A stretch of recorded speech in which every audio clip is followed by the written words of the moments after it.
So Jamie Foxx is back. Good to see Jamie healthy again.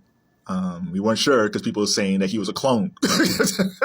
Yeah, because he made that one film, that no one Netflix film, where they was talking about cloning, and after he had gotten sick, people said that's not Jamie Foxx, that's a clone. It's like, I don't know, man. We we don't know. I ain't gonna go down that road because then y'all gonna start saying I'm a clone. I like being here. So Jamie has this special. What had happened was, and it's on Netflix.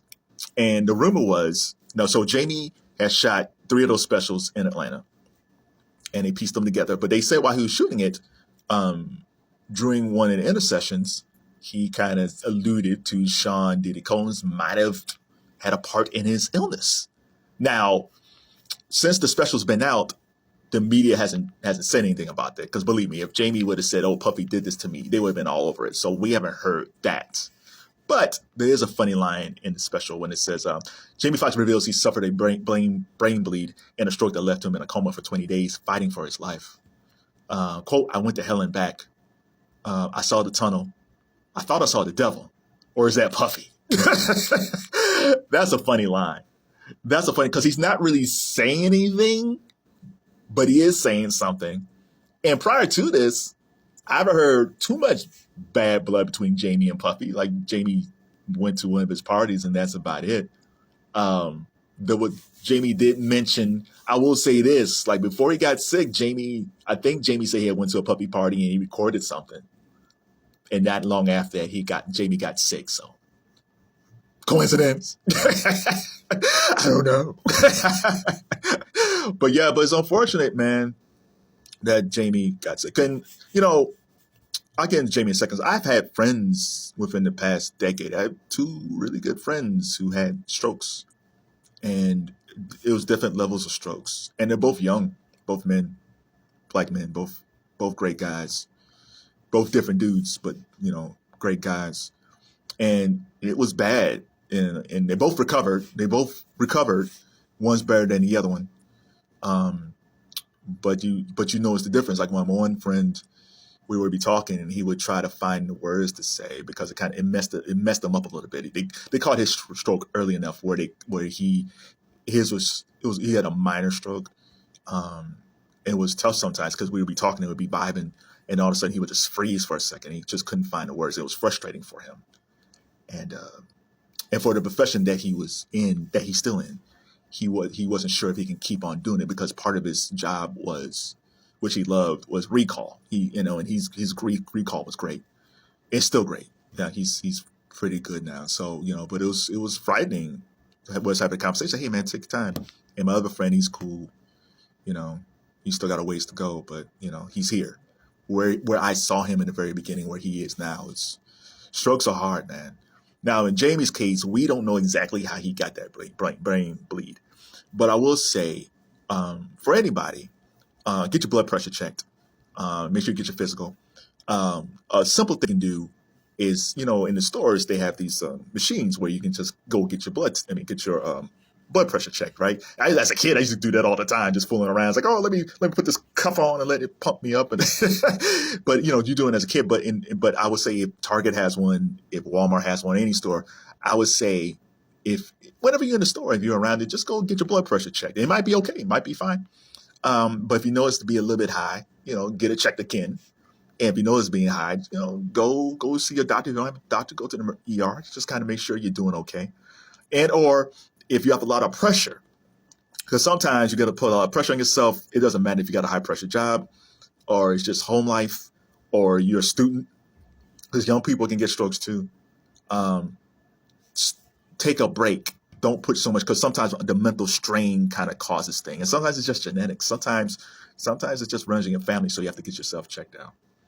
So it's good to see Jamie. His film that he was making, Cameron Diaz, that's to come out pretty soon. But when I look at him, it's like, man, like, Jamie is part of that Def Jam era where these guys are just naturally. The first time I saw Fox was on Living Color. And it's like, who is this dude, man? He's just naturally funny. And I saw something recently. I got nothing against Drewski. Like, the kids, the young folks, they all love Drewski. And hey, shout out to Drewski, man. He's rich upon rich. Fantastic. But when people say, "Oh my God, he's hilarious," and I watch his stuff, it's like he's cool. Drewski reminds me if we were back in the '90s or the 2000s, he's that friend that would come onto a show. Like he would be like Brother Man, right? Drewski would be a guy on Martin who's maybe not on every episode. Like Tracy Morgan was Hustle Man. Drewski is to me is that guy where it's like he's funny in spots, but I don't think he's overly hilarious. But for young folks, he's the bomb, right? And I think I saw someplace where Drewski makes like 20K per like or something like that, which is fantastic for him. I wouldn't go see him, but if you're a club owner and you know a lot of young folks like Drewski, you know they're gonna come in with their friends buying up all the liquor. So yeah, if I was a club owner, absolutely, I would probably pay Drewski 20K because I'm going to make that money because with food and liquor, you would be making a killing in these comedy clubs. So I get it. I just don't think guys like Jamie, Bernie Mac, Cedric Entertainer, Dave Chappelle, Cat Williams, Rock. It's just, it's a different type of funny. Like they all wanted to be the next Eddie Murphy. And if you wanted to be the next Eddie Murphy, you had to be kind of special. And then Jamie's angle was Jamie wasn't always was funny, but he also could play instruments. He can sing. That was his niche. There was nobody who can do it because that's almost like a Sammy Davis Jr. type thing where you got this guy who's really funny and then he can sing. He had that first album. I forget the name of it, but he had the high top and the curly hair. And then he came back later, like in the 2000s when he was hitting with Ray and all that stuff. He had blame on the alcohol and all that stuff. He was fantastic. Like Jamie Foxx in the mid 2000s, man, was really running things. And it just kind of slowed down after that. But man, he's just a fantastic singer. And it's nice because I guess in the comedy special, he has his one daughter with him. And she's plays guitar. That got to be frightening for his daughters to see him laid up like that. Because Jamie is just, because Jamie, I forget how Jamie, he's in his 50s, but he was always like full of life. Like I'd never seen a guy. The Jamie Foxx I saw maybe in 1994 is the same guy that I saw like in 2020, right? It's just, he has all this energy. And it's just, he's always like, and he always wanted to parties. Like he always talk about how all these parties that he has, right? But I wonder after the stroke, will that change any? I think he still is always going to be an entertainer as far as like having parties and things like that. But I don't think he's going to go as hard now. I think when you go through something like a stroke where you could have died, because I think he said he woke up in a wheelchair because I think he said he was paralyzed. I think that changes you a bit. I think I don't think he's going to run away from life. I think he's going to still live life to the fullest. But I think he's going to have to take extra care.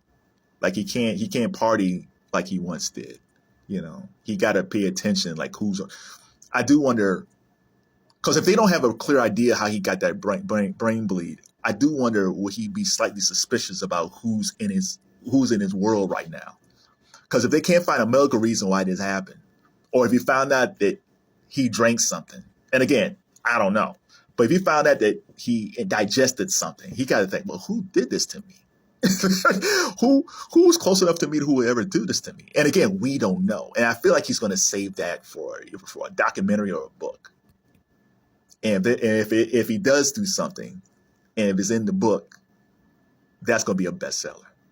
Or if he decides to do a documentary, and he starts naming people, that's going to be the hottest documentary on Netflix. So shout out to Jamie Foxx. Shout out, make sure if you've seen his Netflix special, tell me what you think. If you actually saw him in Atlanta performing, tell me what you think.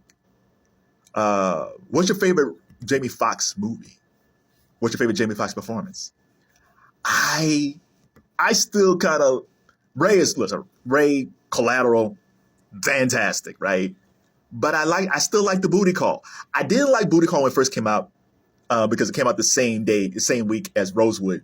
Which starred Elise Neal, directed by John Singleton. So I love Rosewood. So people was talking about Booty Call more so than Rosewood. It's like, man, Rosewood is great, but man, I do love a Booty Call movie. I do love that flick. But overall, he's one of our greatest actors, singers, comedians alive. Shout out to Jamie Foxx.